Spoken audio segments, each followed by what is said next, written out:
মূলত মাদারীপুরে কালকিনির ভিতরে পড়েছে। ওখানে বাল খেটে একটি ডাকাতির ঘটনায় সংঘটিত হওয়ার সময় আপনার 5 জন গুলিবিদ্ধ হয়ে মাদারীপুর সদর হাসপাতালে ভর্তি হয় এবং 3 জন ভর্তি হয় আমাদের শরীয়তপুরে।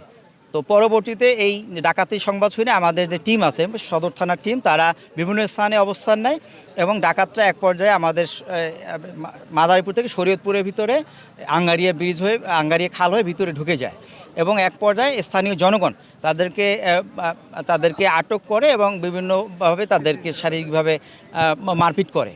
এবং এই খবর পেয়ে আমরা সাথে সাথে বাংলাদেশ সেনাবাহিনী এবং বাংলাদেশ পুলিশ অর্থাৎ শরীয়তপুর জেলার পক্ষ থেকে আমরা ঘটনাস্থলে যাই এবং এখন পর্যন্ত আমরা 5 জন ডাকাতকে আমরা নিয়ে আসতে সক্ষম হয়েছি ওই জনগণের হাত থেকে।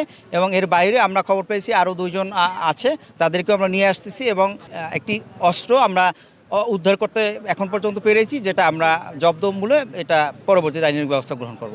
দেশ জুড়ে তোলপা ওয়ালটন ফ্রিজ কিনে হতে পারেন মিলেনিয়ার। এছাড়াও রয়েছে লক্ষ লক্ষ টাকার ক্যাশ ভাউচার সহ কোটি টাকার নিশ্চিত উপহার।